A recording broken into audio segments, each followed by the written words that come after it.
senhoras e senhores aqui presentes, eu iniciaria cumprimentando o deputado Osório Adriano e, na pessoa dele, que com certeza é o mais experiente, que tem mais a nos ensinar, eu cumprimento a todas as senhoras e senhores parlamentares aqui presentes, os senhores governador, prefeitos e os empresários, né, que comparecem a esse evento.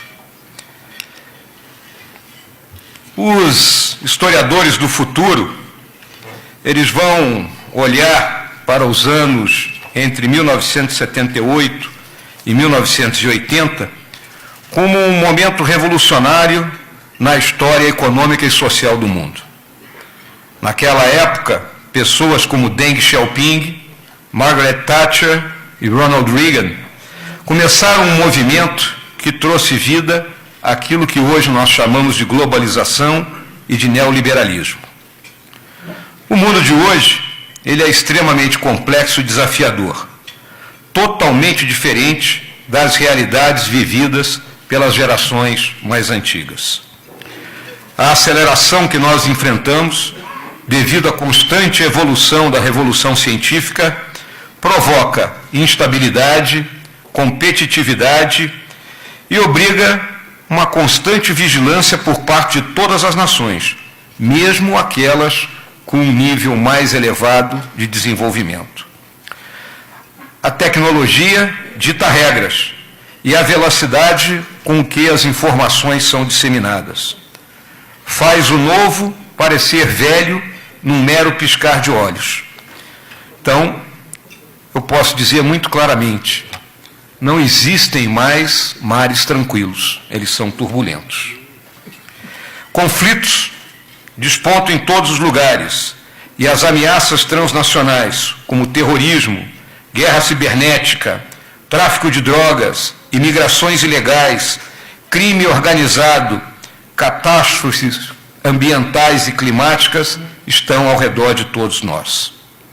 Lembro que uma guerra comercial está em desenvolvimento e muitos países estão começando a proteger os seus mercados internos. A nossa América do Sul ainda está buscando por ela mesma, tentando quebrar a lógica de ser periférica e desejando o seu lugar nesse grande jogo. Ainda somos grandes exportadores de matéria-prima com muito pequeno valor agregado.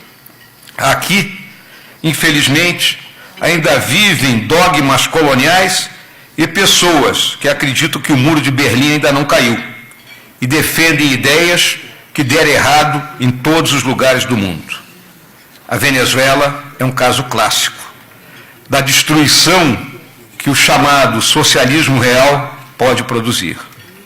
O falecido presidente Chávez conduziu um processo de conquista do poder usando os instrumentos da democracia, eleições, Constituição, e que lhe deram controle total da nação. A sua morte mostrou que ele não tinha um substituto. E o Maduro está terminando de trazer a disrupção total daquele país. E o nosso Brasil, esse colosso com dimensões continentais, incrivelmente rico, mas que parece sempre querer ser o país do futuro. Devido a governos que acreditavam que o Estado deveria fazer tudo, nós caímos numa crise terrível, política, econômica e psicossocial. Fomos massacrados pela incompetência das lideranças políticas, pela ineficiência da administração pública e pelo câncer da corrupção compulsiva. Contra essa situação, a nossa população elegeu Jair Bolsonaro em uma onda de indignação e um vigoroso movimento para resgatar o nosso país, o nosso orgulho e trazer a nação de volta para os seus trilhos. Ele assumiu o governo para ressuscitar aquilo que nós consideramos o mais importante em qualquer relação: confiança. Sim, as pessoas precisam ter confiança nos seus líderes e no seu governo. O primeiro passo dado foi reduzir o número de ministérios e montar um ministério sem influência política, bem longe das práticas antigas, onde o governo era praticamente vendido aos partidos políticos. Para atacar aqueles que são os principais problemas, economia e segurança pública, escolheu pessoas do nível do Paulo Guedes e do Sérgio Moro. Os dois principais problemas estruturais da nossa economia são o pequeno crescimento econômico, o baixo crescimento econômico e a deterioração das contas públicas. O crescimento do PIB entre 1980 e 2018 esteve perto de 2% ao ano, e a maioria dele vindo como resultante do fator demográfico. A produtividade do trabalho cresceu apenas 0,2% ao ano nesse mesmo período. E nos últimos anos, essa dinâmica ainda foi pior. As contas públicas, há 6 anos, estão em um passo de deterioração significativa, devido ao forte aumento dos gastos primários, especialmente aqueles gastos obrigatórios. A administração do presidente Bolsonaro vai ter que implementar um fortíssimo ajuste fiscal, de modo a estabilizar a dívida bruta como percentagem do nosso PIB. Como é que o presidente está buscando solucionar esses problemas? A agenda de produtividade. A baixa produtividade é explicada por uma combinação de fatores, aquele famoso custo do Brasil. Entre as medidas mais importantes para solucionarmos isso, Paulo Otávio tocou nesse assunto, temos sim que reformar o nosso sistema tributário. Ele é caótico, ele é uma carga pesada, ele está na faixa de 34%, 35% do PIB. Nós temos que baixar isso para 20%, 22%.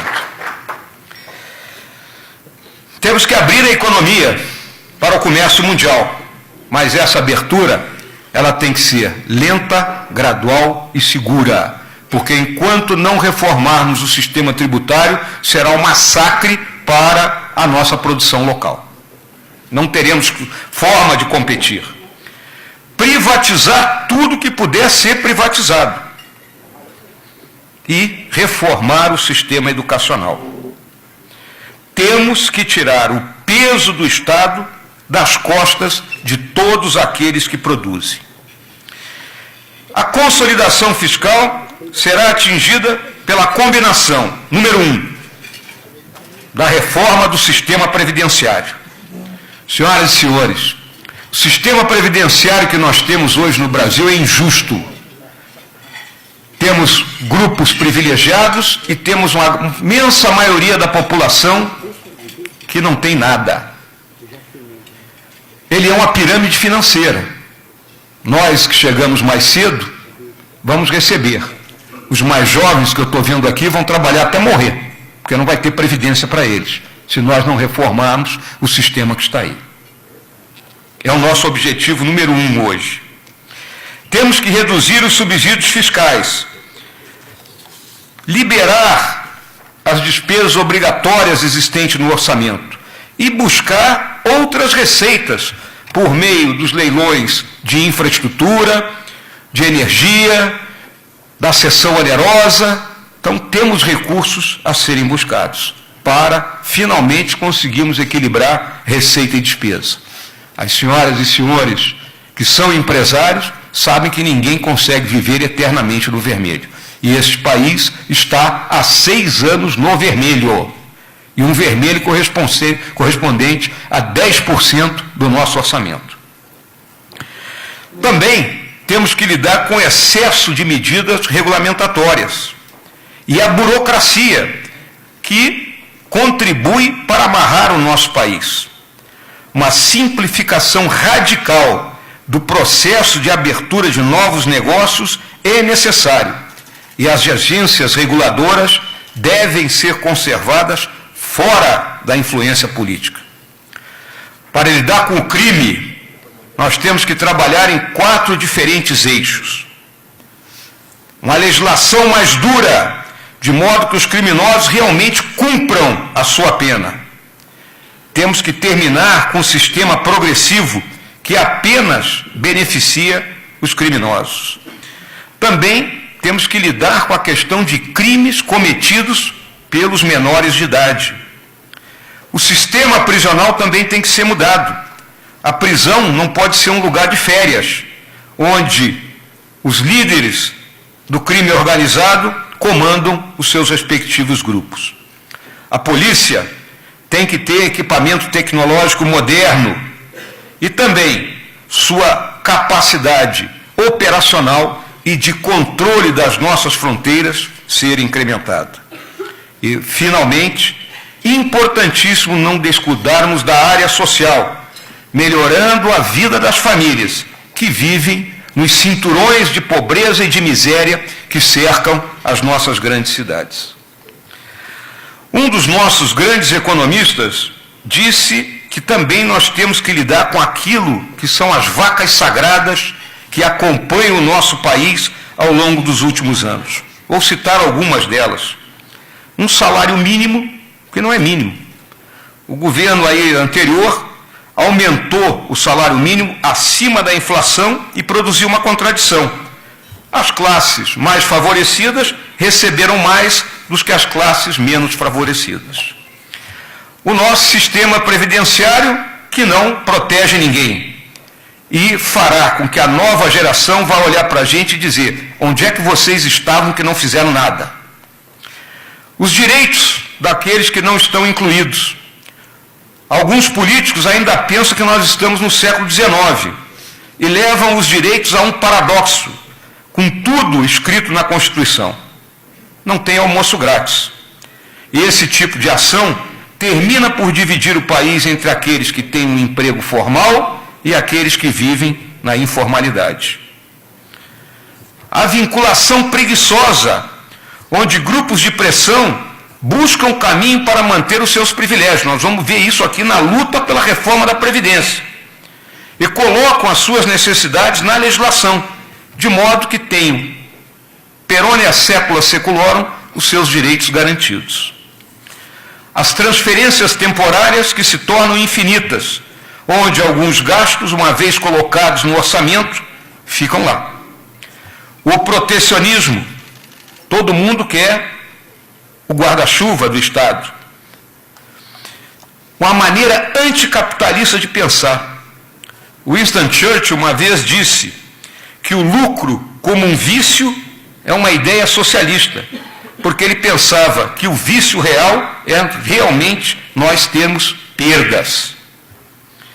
E também eu lembro um antigo primeiro-ministro da França que disse: sim para a economia de mercado e não para a sociedade de mercado. Eu pago uma viagem de graça à Coreia do Norte a quem me explicar isso aí. Há um preço para pagar, no curto prazo, para que no longo prazo a nação sorria para todos nós. E abdiquemos da ideia que o Estado pode tudo. Temos que convencer a população que ela também tem obrigações e não apenas direitos.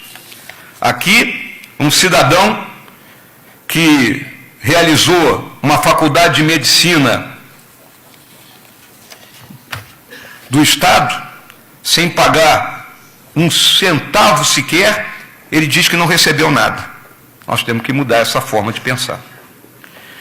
E, finalmente, eu quero deixar claro que o Jair Bolsonaro não é uma ameaça à democracia. Ele tem um firme compromisso com a nossa Constituição e as nossas instituições. De modo que todos podem ter certeza que o Brasil está vivendo um novo período na sua história. Um período, viu, Paulo Otávio, que terá que ser marcado pela eficiência, pela responsabilidade e pela zero corrupção. Ele é um estadista. Ele não está pensando nas próximas eleições. Ele está pensando é nos nossos filhos e nos nossos netos, nas próximas gerações. Quando deixarmos esse governo, no início de 2023, queremos que todos nesse país experimentem ou estejam experimentando as 4 liberdades essenciais que um dia o Franklin Roosevelt citou no seu discurso de State of the Union do ano de 1940. A liberdade de expressão, a liberdade religiosa, a liberdade de não ser imposto, não ter a pressão das vontades dos outros e a liberdade de não ter medo. Muito obrigado.